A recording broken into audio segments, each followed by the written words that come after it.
दोस्तों सिटी से निकल चुके हैं और एक बार फिर दोबारा पहाड़ों पे चढ़ना शुरू हो गया है। तो आगे देखते हैं क्या क्या मिलने वाला। वैसे तो ये रूट मैंने पहले किया हुआ है। तो इस पे तो एक मैग्नेटिक हिल आएगा, एक पत्थर साहिब गुरुद्वारा आएगा, एक संगम आएगा। तो 2-3 चीज़ें हैं जो इस पे आज बहुत कुछ है देखने के लिए। मतलब आज की पूरी वीडियो अलग अलग लोकेशंस दिखाएंगी। तो दोस्तों हम पहुंच चुके हैं लामायारू और ये जो सामने दिख रहा है ये पूरा लामायारू शहर है। हम आए हैं ऊपर से पास से और लामायारू पहुंच चुके हैं और अब इससे आगे निकलेंगे और फिर आपको दिखाएंगे मूनलैंड। मूनलैंड यानी कि जो चांद पे जैसी ज़मीन है वैसी ही लैंड बनी हुई है पूरी। ये दोस्तों चारों तरफ आपको ऐसा नहीं लगता जैसे आपने कभी भी चांद की या उसकी वीडियो देखी होगी तो वैसा का वैसा ही दिखता है पूरा का पूरा एरिया। और दूर से इतने ऊंचे ऊंचे लग रहे थे ना, अब उनकी चोटियों पे चल रहे हैं हम और बहुत नीचे से आए हैं। तो अब तो ठीक है, पर भाई ऊपर आके जैसे ऑक्सीजन कम होती है ना वैसे वैसे गाड़ी में भी ज़्यादा पावर लगानी पड़ती है। तो गाड़ी को प्यार से चलाए, ज़्यादा खींच के ना चलाए, क्योंकि जाने देखो अब आ रही है चढ़ाई। तो यहाँ से अब चढ़ाई शुरू होने वाली है। और भाई इसका है ना मोस्टली जहाँ पे भी ये बना हुआ हो ना तो रिस्पेक्ट कीजिए, इसका राउंड मार के ही निकलिए हमेशा। पहाड़ों से निकल कर अब आ गए भाई खुली वैली में। तो अब देखो वैली एकदम कैसे खुल जाती है ना, और जब क्लोज होती है भाई एकदम ऐसी हो जाती है। वहाँ तो ऐसा लग रहा था जैसे भाई 2 पहाड़ों के बीच में फंस गए हम। ऐसा लग रहा बिल्कुल 2 पहाड़ों के बीच में ही सिर्फ रोड की जगह है। और पत्थर देखो भाई कैसे आए हुए ना, इनका ही सबसे बड़ा डर होता है देखो। और दोस्तों जो लोग भी मतलब ट्रैवल करना चाहते हैं ना लद्दाख, तो मेरे को लगता है कि ये सबसे बेस्ट टाइम है। क्यों? क्योंकि इस टाइम में है ना देखो, एक तो क्या होता है कि बहुत कम ट्रैफिक होता है, दूसरी बात आपको हर चीज़ रीजनेबल मिलती है, और दूसरी एक और भी बात है कि इस टाइम में आपको ग्रीनरी ज़्यादा मिलती है। चाहे मार्केट इतनी बड़ी है उसके बाद भी भाई पूरी मार्केट में ना दही सिर्फ एक के पास मिली। तो दही का बड़ा लफड़ा रहता है, बाकी तो सारी चीज़ें हो जाती है, लेकिन दही मिलनी बड़ी मुश्किल हो जाती है। सकते हो पहाड़ क्या खतरनाक है भाई, इन्हीं एडवेंचर को करने में मज़ा आता है। और इधर देखो कहीं तो एकदम रेतीली मिट्टी है, कहीं एकदम इतना स्ट्रॉन्ग आता है। गुड मॉर्निंग दोस्तों एक नए ब्लॉग में स्वागत है। और दोस्तों सीवी यहाँ नहा रही थी और इधर दीपक भाई कर रहे हैं अपना काम। हमने अपने बर्तन वगैरह धो के ब्रेकफास्ट करके रेडी हो चुके हैं, सिर्फ इसको क्लोज़ करना है। बट उससे पहले हम नहाएंगे, तो नहाने के लिए करते हैं पानी गर्म और फिर यहाँ से करते हैं चलने की तैयारी। तो हम हैं अभी कारगिल से लेह वाले रोड पे। तो अभी हमारा प्रोग्राम बना कि हम 10 किलोमीटर वापस जाएंगे और वहाँ से एक नई वैली को एक्सप्लोर करेंगे। तो वो वैली बहुत ही नई है हमारे लिए भी, हम भी काफ़ी बार आए पर उस वैली में कभी नहीं जा पाए। तो वो वैली आप देख पाओगे इस वीडियो में। हमारे में से जो सबसे साफ सुथरा रहने वाला इंसान है वो नहा चुका है। सुनो, हाँ अब क्या करना, आप गुगु देखना। अब गुगु देखना भाई, इसका नहाना धोना खाना और फिर गुगु देखना, यही काम है बस। दोस्तों एक बात है ना, लोग अक्सर पूछते हैं कि भाई नहाते कैसे हो, कैसे मैनेज करते हो। तो भाई नहाने का ये सीन है, ये है अपना बाथरूम टेंट। बाथरूम टेंट में ये करते हैं हम अपना पानी गर्म। देखो ऐसे गैस पे इसको बड़ी बाल्टी, इसको बढ़िया उबालेंगे, बड़ी बाल्टी फुल हो जाएगी, फिर आराम से इसमें नहाते हैं और मस्त हो जाते हैं। और आगे के लिए अपनी ट्रिप के लिए बिल्कुल रेडी हो जाते हैं। तो ये है अपने नहाने का प्रोसेस। ये भाई दीपक भाई ने अपना फेवरेट काम कर दिया शुरू, सांप की तरह फिर रगड़े में आ गया है। शाम की तरह फिर एक बार दोबारा रगड़े में आ गया। सुबह बर्तन धो रहा है। इसके पास 2 ही ऑप्शन होते हैं, या तो शिवी को खिलाए, उसको तैयार करे, या फिर बर्तन धोए। ये नुकसान है जल्दी वीडियो एडिट करना। आराम से बैठ के वीडियो एडिट तब तक करते रहो जब तक घर का काम खत्म ना हो। ये निंजा टेक्निक है। तो दोस्तों नहा धो के हो गए एकदम रेडी। दीपक भाई की भी पैकिंग हो चुकी है, मेरी पैकिंग को 5-7 मिनट और लगेंगे। तो फटाफट करते हैं पैकिंग और मिलते हैं आपको फिर पैकिंग के बाद। गाड़ी हो चुकी है फुल रेडी, बस इसको बंद करते हैं और यहाँ से निकलते हैं आगे की ओर। और अभी हम जा रहे हैं भाई ना, अगर हम उस वैली में जाते हैं ना तो ये जो मूनलैंड है वो हमारा कैंसिल हो रहा था, पर वो हमें देखना था। तो सबसे पहले जाएंगे मूनलैंड एरिया में और उसके बाद आगे जाएंगे लेह की तरफ। तो लेते हैं अपने महादेव का नाम, हर हर महादेव, ओम गणेशाय नमः और जय बजरंगबली। और करते हैं आज की अपनी जर्नी को स्टार्ट और छोड़ते हैं इस लोकेशन को और ढूंढते हैं एक नई लोकेशन। निकल चुके हैं यहाँ से और बीच में रुक गए थे क्योंकि एक परमिट बनवाना होता है, जो इनर लाइन परमिट बनवाना था, उसके बारे में डिटेल में आगे रुक के दूंगा। तो बेसिकली वो परमिट बनता है जो आप इनर लाइन परमिट जो ऊपर के एरिया में जाते हैं ना, जो बॉर्डर के एरिया उनके लिए, तो वो परमिट बनवाना था। वो परमिट बन चुका है अपना, ऑनलाइन ही बना दिया था। और अब हम निकल रहे हैं सीधा लेह की तरफ, क्योंकि भाई वो जो दूसरा रास्ता था वो भी ऐसा ही बता रहे हैं। और अगर वहाँ पे अगर हमने ये मिस कर दिया ना अपना जो मूनलैंड, तो भी मज़ा ख़राब हो जाएगा यार ट्रिप का। तो पहले मूनलैंड ही चलते हैं, उसके बाद देखते हैं, डिसाइड करते हैं। इस टाइप के पहाड़ होते हैं ना, ये अलग ही लगते हैं, जैसे हवा ने इनको चीरा हुआ है बिल्कुल। हवा और बारिश तो होती है भाई। अब यहाँ मैं कभी पहले इस सीज़न में आया नहीं था, तो इसलिए बोलता था कि बारिश नहीं होती। भाई कल रात को भी बारिश हुई, परसों रात को भी, और उससे पहली रात को भी तो बारिश होती है भाई यहाँ पे। ये देखिए अब हम चढ़ाई कर रहे हैं दूसरे पास के लिए। तो जैसे ही 1 टन 2 टन काटते हैं एकदम व्यू चेंज हो जाता है, बिल्कुल ही अलग आता है। और भाई क्लाउड्स में तो बिल्कुल अलग लगता है। लेकिन अगर थोड़ा सा आसमान भी ब्लू पीछे से दिखता ना, क्योंकि अब तो ये पूरा कवर्ड है, अगर ये आधा कवर्ड होता ना तो और ज़्यादा मज़ा आता है। पर भाई रोड एकदम सुपर क्रीम मक्खन है, मतलब रोडों में तो कहीं कोई दिक्कत नहीं है। पहले भी आया था तब भी कोई दिक्कत नहीं थी, मस्त मक्खन मलाई है, चल रहा है सब कुछ। सामने क्लाउड्स देखो क्या गजब लग रहे हैं। बीच बीच में आप देखो काफ़ी ग्रीन एरिया आता है, जो नदी के किनारे भी, और कुछ एरिया तो नदी से काफ़ी ऊपर भी है। और सामने आने वाला है फतुल्ला पास, तो पहले पास को करेंगे क्रॉस, पास को क्रॉस करके फिर आगे बढ़ेंगे। तो हमें जाना उस टाइम उस तरफ है, लेकिन ये पूरा पहाड़ क्रॉस करने के लिए हमें पूरा आगे से घूम के वापस यहीं से आना पड़ेगा। अगर यहाँ पुल जैसा हो जाता है ना भाई, ऐसी जगह किलोमीटर बहुत बच जाते हैं। पर गवर्नमेंट भी अपने बजट को देख के ही बनाती है इन चीज़ों को, और सुरक्षा का ध्यान रख के बनाती है, तो इसलिए रास्ते, पहाड़ी रास्ते थोड़े से लंबे हो जाते हैं। दोस्तों पास PRO द्वारा बनाए गए हैं सारे रास्ते, और अभी मैं आपको दिखा देता हूँ। इसकी जो हाइट है वो 13,473 फीट है। ये highest point of Srinagar Leh road. तो ये जो श्रीनगर लेह वाला रोड है, इसमें सबसे हाईएस्ट पॉइंट बनता है। और यहाँ पे कोई बोर्ड वगैरह ऐसा कोई खास है नहीं कि जहाँ पे हम फ़ोटो वगैरह खिंचवाएं। तो धीरे धीरे हम निकल जाते हैं नीचे की ओर। आगे आने वाला है भाई ये नज़ारे सारे। जैसे जैसे हम अब नीचे उतरना है, तो नीचे एक बहुत खूबसूरत शहर है लोमायारू, वहाँ थोड़ी देर देखते हैं। वहाँ एक मोनेस्ट्री है, मोनेस्ट्री का मूड होगा तो देखेंगे। लेकिन अगर जिस हिसाब से हमें जल्दी हो रही है, क्योंकि हम ऑलरेडी लेट हो गए निकलने में, तो चारों तरफ के सुंदर नज़ारे और अच्छी खासी स्पीड के साथ, क्योंकि रास्ते काफ़ी सुंदर है। और हमेशा कोशिश करो कि जिस गियर में आप गाड़ी चढ़ा रहे हो उसी गियर में आपकी गाड़ी उतरे। सामने एक व्यू पॉइंट यहाँ से है ना, एक्चुअल में क्या है कि जो लोग ट्रैवल कर रहे होते हैं वो आराम से आते हैं, बैठते हैं और थोड़ा सा व्यू देखते हैं, इस एरिया के नज़ारे देखते हैं। लेकिन हम क्या है, हम तो आपको वैसे ही चारों तरफ से दिखा देते हैं, क्योंकि ये लोग तो भाई देखो ट्रैवलर वाले हैं, कोई अपना खाना वाना खा रहे, वैसे ही आके बैठ गए। तो अभी हम थोड़ा सा नीचे चल के नेटवर्क की तलाश करेंगे, क्योंकि हमारी वीडियो होनी है अपलोड, अभी तक हुई नहीं है। और 5G नेटवर्क नहीं आएगा तो बहुत मुश्किल हो जाता है वीडियो अपलोड होना। तो दोस्तों हम पहुंच चुके हैं लामायारू, और ये जो सामने दिख रहा है ये पूरा लामायारू शहर है। हम आए हैं ऊपर से पास से, और लामायारू पहुंच चुके हैं। और अब इससे आगे निकलेंगे और फिर आपको दिखाएंगे मूनलैंड। मूनलैंड यानी कि जो चांद पे जैसी ज़मीन है वैसी ही लैंड बनी हुई है पूरी। और भाई आप देखोगे जो मिट्टी है ना बिल्कुल ऐसी है भुरभुरी कि ये अपने आप ही गिर जाए, जबकि ये है ना ये पूरा का पूरा ऊपर देखोगे आप मोनेस्ट्री और इनका जो गोम्पा है वो ऊपर बना हुआ है बिल्कुल इसके। पता नहीं भाई क्या किया हुआ है, वो इतना स्ट्रॉन्ग कैसे है, हम तो इस बारे में कुछ ज़्यादा जानते नहीं। पर जिसको भी पता हो तो प्लीज़ लिखना ज़रूर कमेंट में। ये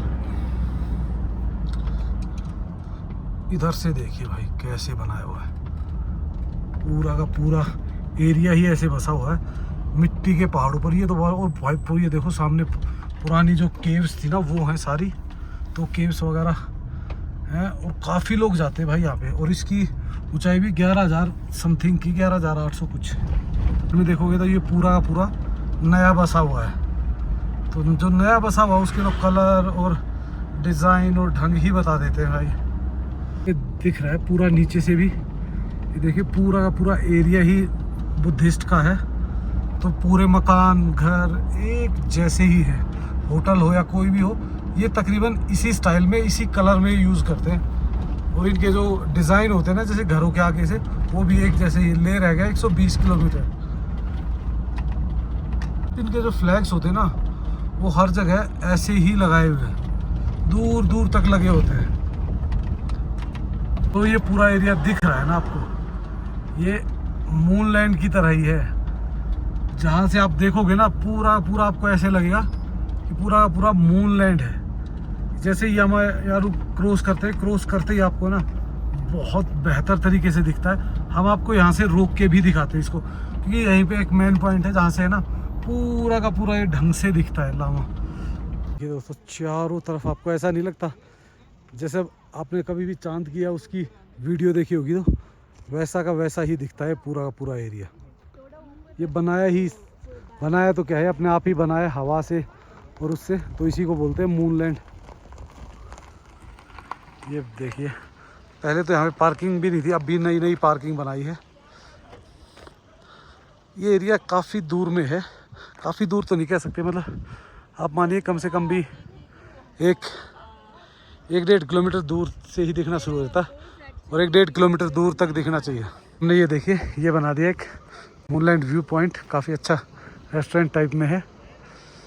जिसको पता होता है ना वही रुक पाता, जिसको नहीं पता ना भाई वो सीधे ही निकल जाते, क्योंकि उनको जब तक समझ में आता है तब तक वो ऑलरेडी इसको पास कर चुके होते हैं। तो ये है कुछ खूबसूरत नज़ारे जो आप रास्ते में एंजॉय कर सकते हो लेह जाते वक्त। पर ये रूट आपको लेना पड़ेगा कारगिल से सीधा लेहवाड़ा। कारगिल से एक रास्ता और आता है जो दूसरी वैली में होके जाता है, वो हम मिस कर चुके थे। या तो हमें 10-15 किलोमीटर पीछे जाना पड़ता और वहाँ से वापस आते। इसको रोड से भी फिल्मा सकते हो, पर जलते जलते भाई वो मज़ा नहीं आएगा। और मैं आपको ना वहाँ से नीचे से ही भी दिखाता हूँ थोड़ा सा कैसा दिखता है। ये देखिए भाई सामने का नज़ारा। अब नीचे आ चुके हैं तो ये एक्चुअल में ऊपर से ही ज़्यादा सुंदर लगते हैं, नीचे से तो बिल्कुल नॉर्मल जैसे ही है। और अब हम निकल जाएंगे यहाँ से आगे लेह की तरफ।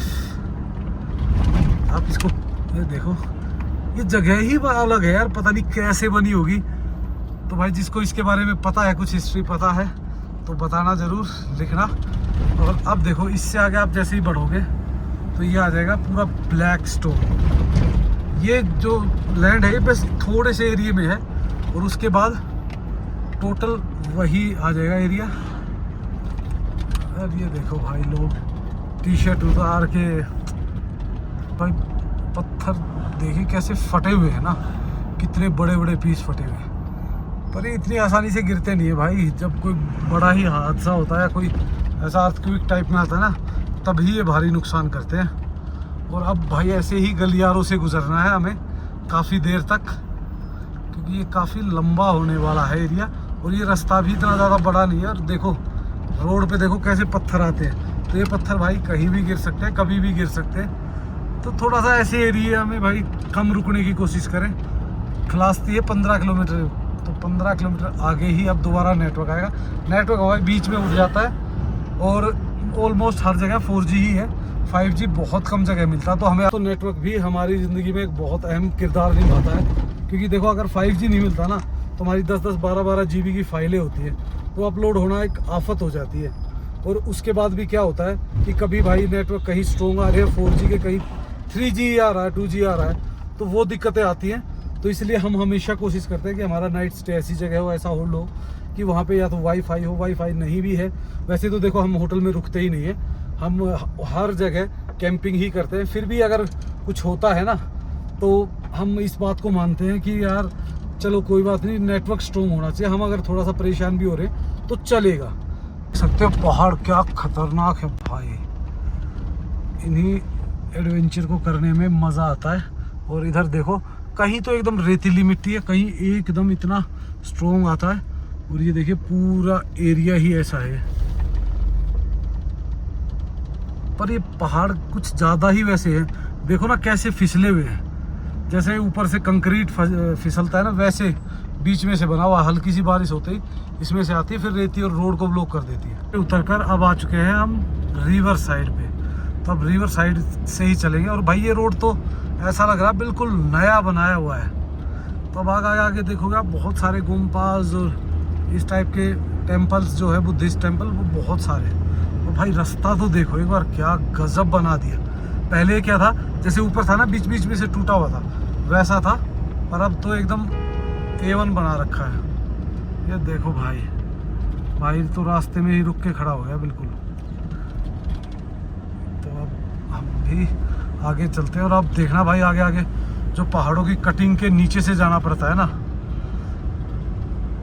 वो मज़ा और लेंगे हम। ये देखो ऐसा लगता है जैसे रोड ही एंड हो गया है और उसके बाद फिर दोबारा एक बार टर्न आता है और एकदम वैली चेंज हो जाती है। तो ये काफ़ी खूबसूरत एहसास है भाई। ये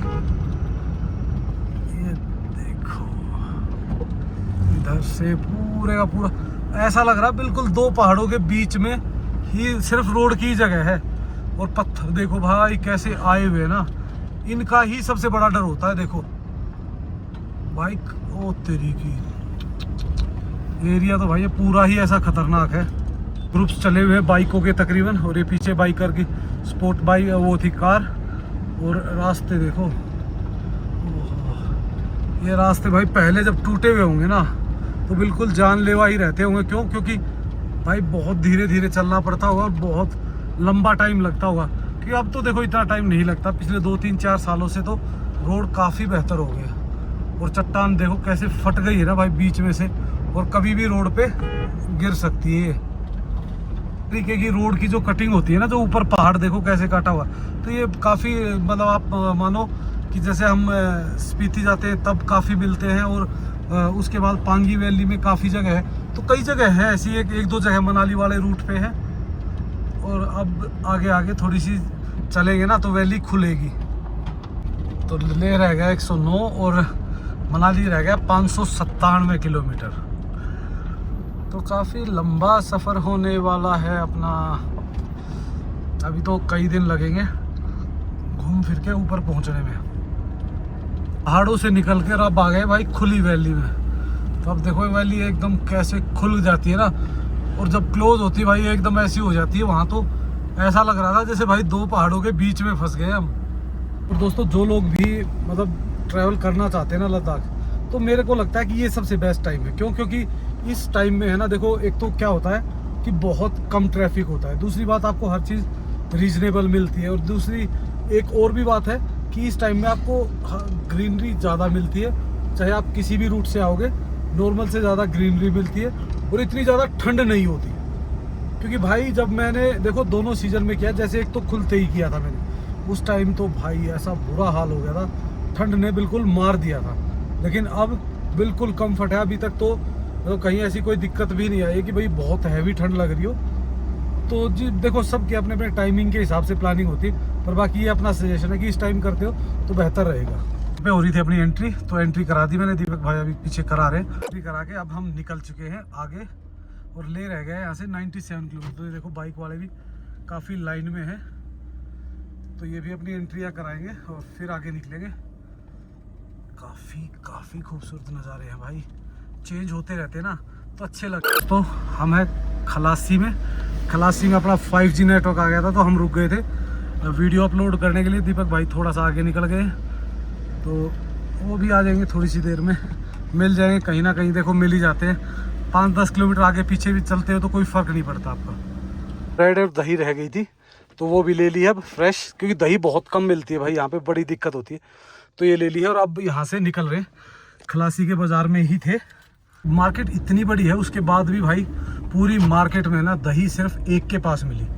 तो दही का बड़ा लफड़ा रहता, बाकी तो सारी चीज़ें हो जाती है, लेकिन दही मिलनी बड़ी मुश्किल हो जाती है। तो सिटी से निकल चुके हैं और एक बार फिर दोबारा पहाड़ों पे चढ़ना शुरू हो गया है। तो आगे देखते हैं क्या क्या मिलने वाला। वैसे तो ये रूट मैंने पहले किया हुआ है।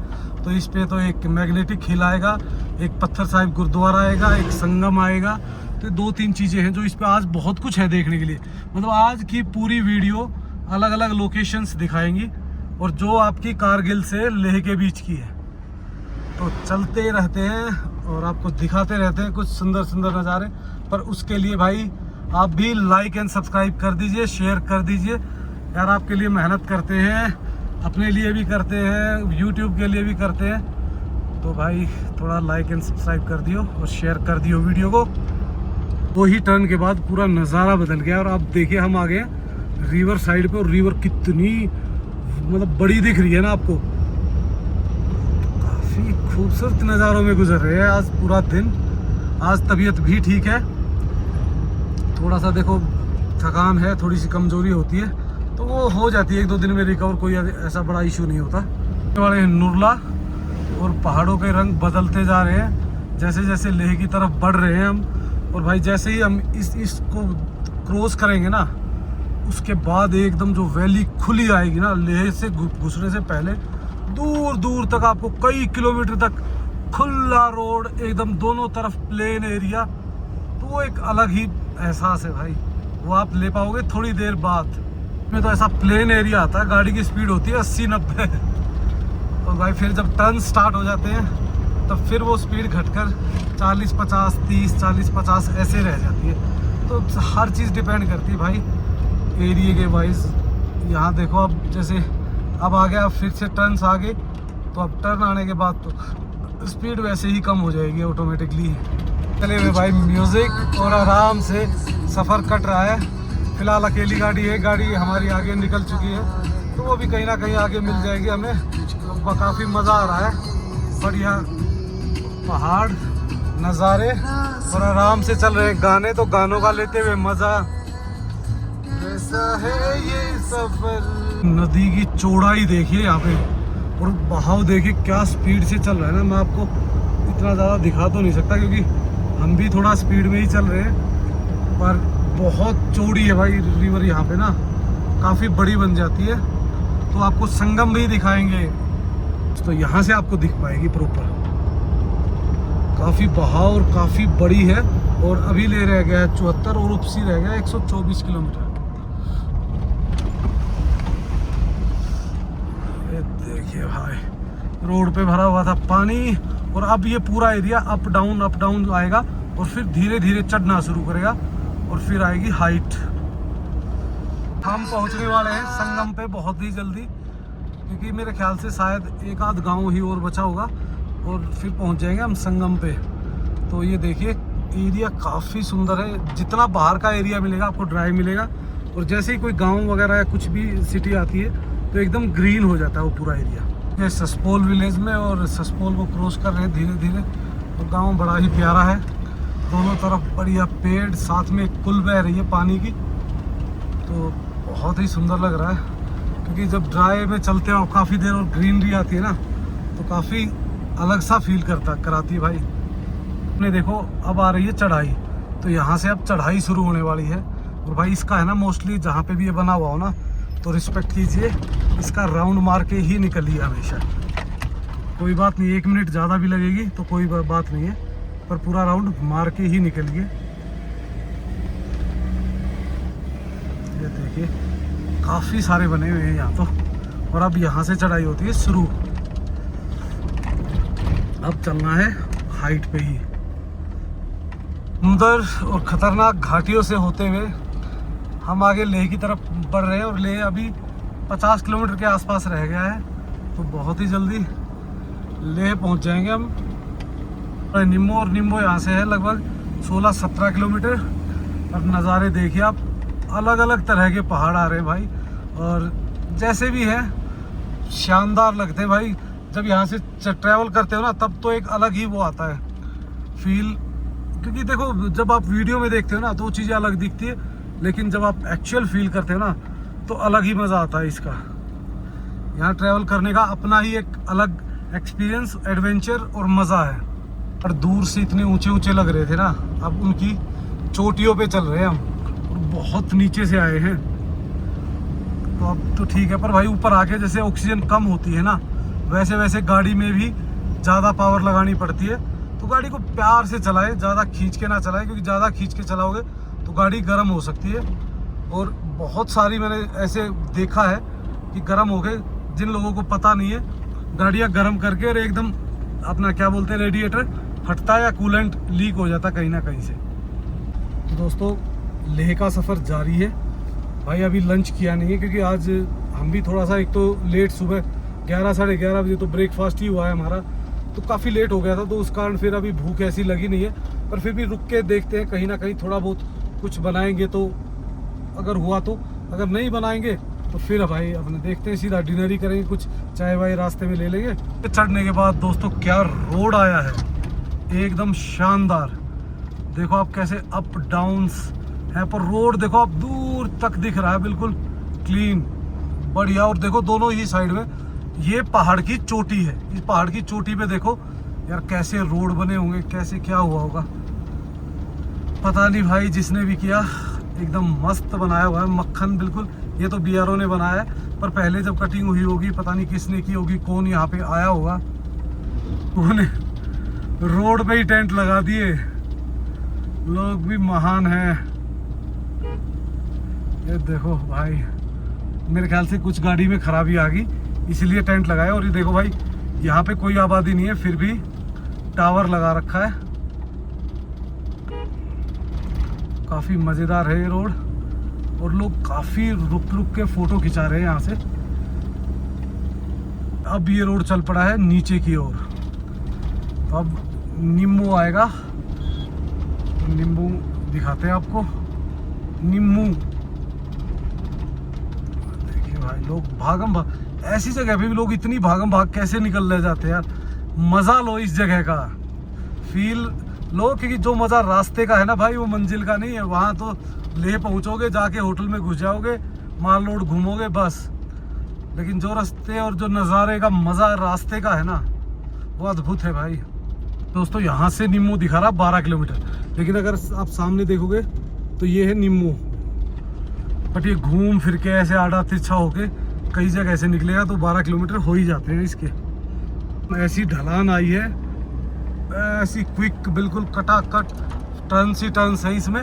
और सामने देखो कितनी ग्रीन लग रही है ना, बीच की वैली पूरी ऊपर तक। तो यही मज़ा है भाई लद्दाख का, कहीं एकदम सूखापन और कहीं एकदम हरियाली, और पूरा का पूरा एरिया बहुत ही शानदार है, मतलब देखने लायक है भाई। लद्दाख ट्रिप एक बार तो लाइफ में इंसान को करनी ही चाहिए।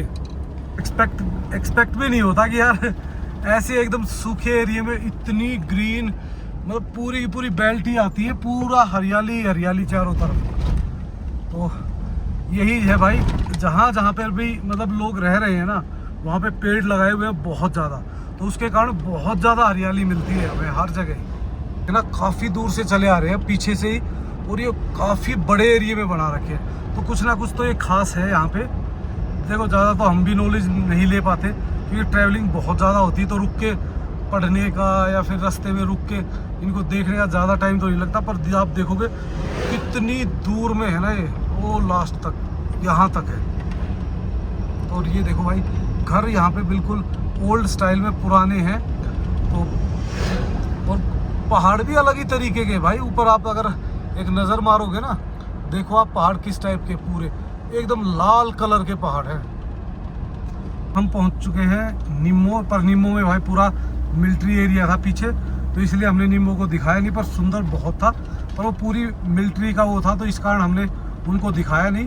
तो अब हम निम्मू से निकल रहे हैं आगे की तरफ। ये एक म्यूजियम है यहाँ पे।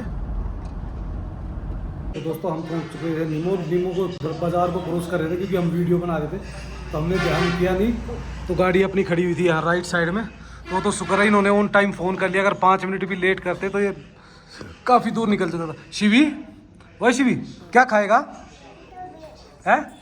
चाउमीन और मोमो। बेटा ज़्यादा हो जाएंगे तेरे शरीर के हिसाब से।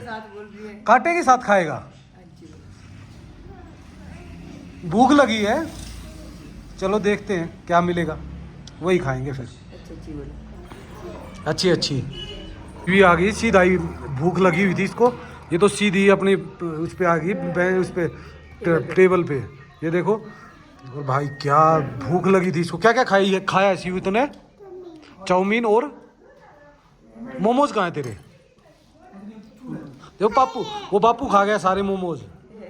तो भाई उन्होंने मोमोज थूपा मंगाया हुआ था, मैंने मंगाई थी चाउमीन, क्योंकि कई दिन हो जाते हैं तो भाई थोड़ा स्पाइसी बनता है हमारा भी। तो इसको खाते हैं और बाद में मिलते हैं आपसे।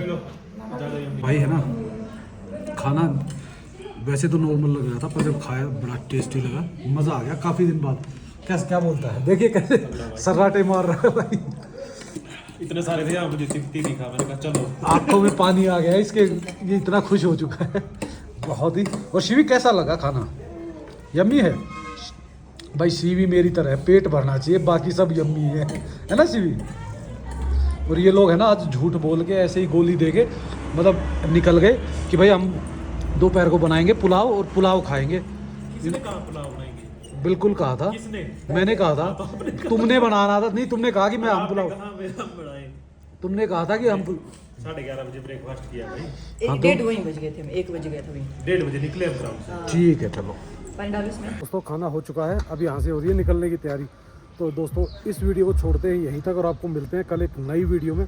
बट भाई प्लीज़ लाइक एंड सब्सक्राइब करना मत भूलना और कमेंट्स करना। अगली वीडियो में हम दिखाएंगे अपनी कार कैंपिंग, और कल ही हम आपको अगली ही वीडियो में हम आपको ले दिखाएंगे। तो वो सब आप जुड़े रहेंगे तो देखते रहेंगे। तो okay, bye bye and take care.